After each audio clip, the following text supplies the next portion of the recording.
It is News Talk 96.5 KPEL. Ken Romero along with Dr. John, and joining us this afternoon on the phone is the Majority Whip. I love saying that. Steve Scalise. Good afternoon. Good afternoon. How's it going up there? Oh, it's busy already, but we just came back for the new year yesterday, but right in the middle of a bunch of stuff. Obviously a big day today. Yeah, let's talk about a lot of that stuff. About President Obama's crying fit on television to pull guns from everybody. What did you think about that whole performance? Oh, it's such an insult to the American people. I mean, you could tell the president has a complete disregard for not only the Constitution, but especially the Second Amendment. He's been trying to limit the rights of law-abiding citizens since he became president. I say he's the biggest gun salesman maybe in the history of the country when you talk about the impact he's had in selling guns. But, the president's not sincere in terms of wanting to address the problems of violence. He's not done the things you need to do to reduce violence. Sure. He's been almost offensive and affrontive to police and law enforcement. Trying to divide people against law enforcement. And then you look at something like the San Bernardino shooting. Before we even knew what happened, he was trying to make it out to be a terrorist, or to make it out to be a gun control problem, and instead it turned out to be a terrorist incident. And he's doing nothing to address ISIS and their advancement. And really the focus he needs to have is on how to defeat ISIS.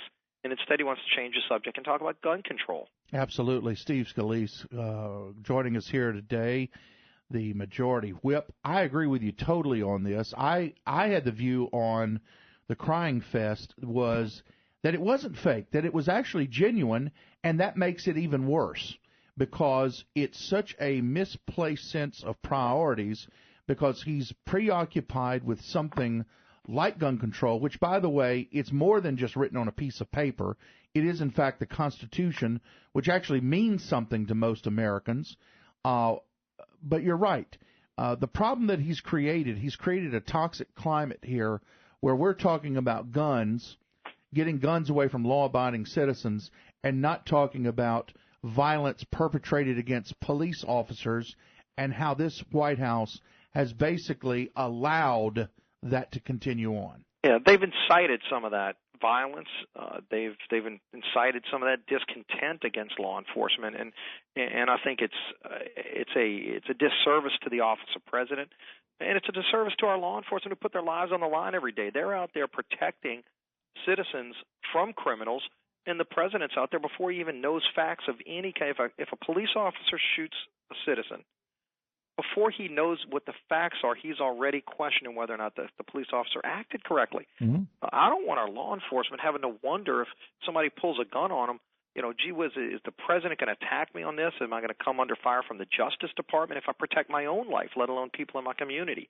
And so it's got real repercussions throughout the country, and you're seeing it in so many ways. But look, when there's a shooting, so many of us, our first reaction is to pray for the families, to pray for those that were attacked. The president is now, and a lot of his liberal allies in the gun control crowd, they actually start criticizing us now. For praying. When San Bernardino happened, the first thing I did was send out statements of prayer, and I was criticized for that. And that's really the lunacy of the left, is that they want to start talking about gun control. They see a shooting, and the first thing they say is, hey, great, we get an opportunity to go and advance our gun control agenda. And then if we say, let's pray for the families, they actually try to mock us for that. Absolutely. And, Steve Scalise is our guest this afternoon. When you get the president who's doing everything he can to restrict religious freedom, and he talks about gun control, and it's just a piece of paper, as Dr. John pointed out, it's part of the Constitution. And it just like the man, since he got in office, has done everything he possibly could to dismantle the Constitution. And again, as Dr. John pointed out, he's not a professor of constitutional law. He spoke about it. That's the only thing he's done. I worry about the people that he taught constitutional law when he brags about that. Think of the poor kids that were sitting in his class. This guy's view of the Constitution, where it's literally a shredded piece of paper that he can just go carve up whenever he sees something he doesn't like. Absolutely. One of the things that you brought up, I guess, 6 months ago, and it's so important that it needed to be addressed at the time. You were on the forefront of addressing it.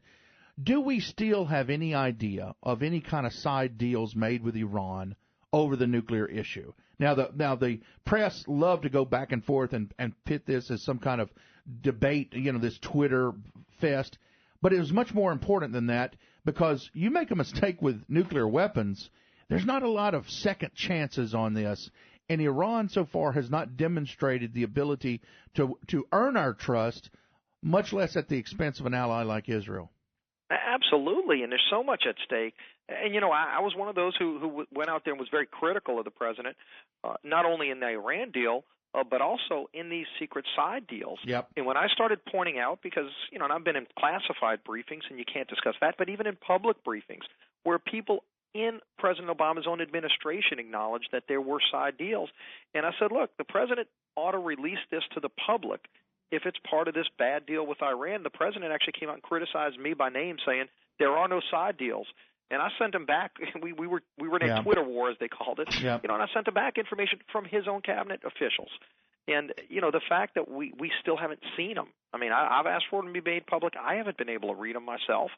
The whole country ought to be able to see it, and the president won't disclose it. So, it's one more example why it's such a dangerous deal with Iran. But again, I think this is all brought national security to a head where it's the biggest issue in the country. I mean, look, the economy is still struggling. People are still real concerned about the economy. But the number one issue when you look at polling across the country is national security. Mm-hmm. This president has not done his job as commander-in-chief to protect our country from terrorists, but also from rogue nations like Iran, like Russia, where Putin is trying to regather the old Soviet Union, the old Eastern Bloc countries in Europe, where he's going into Crimea. He's in Syria right now.